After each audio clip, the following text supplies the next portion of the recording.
Le rôle de l'État, précisément dans ce dont on parle, dans la préservation, dans la transmission de l'âme du luxe. Autrefois, il y avait les rois, il y avait les mécènes. Aujourd'hui, maintenant, c'est plus démocratif, mais c'est impératif de soutenir la création.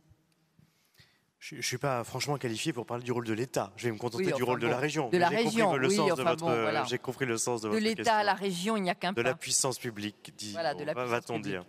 En tout cas avec l'argent du contribuable. Oui, toujours. Ça, c'est le principe. Nous, on est très attachés précisément à cette transmission que vous évoquiez dans vos podcasts. On accompagne, on a 1000 artisans d'art chez nous. J'irai voir si vous avez beaucoup de podcasts de Bourgogne-Franche-Comté, mais on a 1000 chez nous.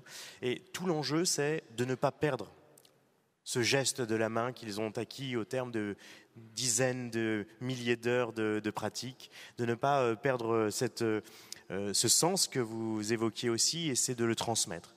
Et c'est pas évident de réussir cette transmission. Alors on le fait, nous, on l'organise à travers des campus. On en a plusieurs en Bourgogne-Franche-Comté. On a inauguré à la fin de l'été dernier en Puisaye, dans Lyon, la MANA, qui est le campus des métiers d'art, de l'architecture, du design, précisément pour essayer de capitaliser sur ces savoir-faire. Des labos de recherche, des instituts de formation. Avec souvent d'ailleurs un outil qui est l'apprentissage. Parce que s'il y a bien un domaine dans lequel l'apprentissage prend tout son sens entre un maître et son élève, c'est précisément sur ces métiers d'art. Donc on pousse beaucoup. L'apprentissage, Mais est-ce qu'il faut beaucoup pousser? Parce que quand on voit le nombre de métiers où on ne trouve plus forcément de candidats. Mais là, c'est le problème qu'on peut avoir sur les métiers d'art comme sur nombre d'autres professions, c'est l'attractivité. Et tout notre enjeu à nous, puissance publique, c'est de rendre visible la beauté de ces métiers, la noblesse de ces métiers, le bonheur que l'on peut prendre à exercer ces métiers. Et nous, notre sujet à nous, c'est mais ça reste le même, c'est de faire rentrer ces métiers, ces artisans, mais ce que je dis vaut aussi pour l'industrie, dans l'éducation nationale, pour très tôt que les enfants, les jeunes puissent prendre conscience qu'il y a de belles carrières à faire dans ces métiers qui, en plus, risquent de mourir, risquent de s'éteindre, dont on risque de perdre des savoir-faire qui sont parfois ancestraux, millénaires, vous le disiez, si on n'arrive pas à accrocher, à faire comprendre à nos jeunes, à nos enfants qu'il y a précisément là un supplément d'âme dans ces métiers-là. Mais c'est tout notre enjeu. C'était un peu le sens précisément de cette nouvelle, ce qu'on peut appeler une nouvelle stratégie gouvernementale qui a été lancée il y a pas longtemps, il y a quelques jours. Ouais. Métier de la main, métier de demain.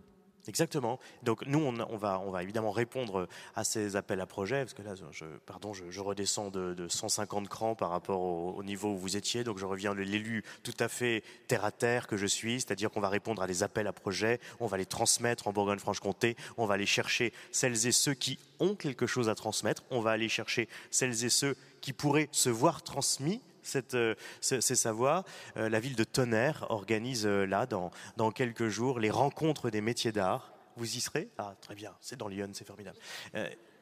Précisément parce qu'on veut rendre visible. Et on veut essayer, on a un magnifique écosystème en Bourgogne-Franche-Comté. Tout l'enjeu pour nous, la région, c'est qu'il perdure.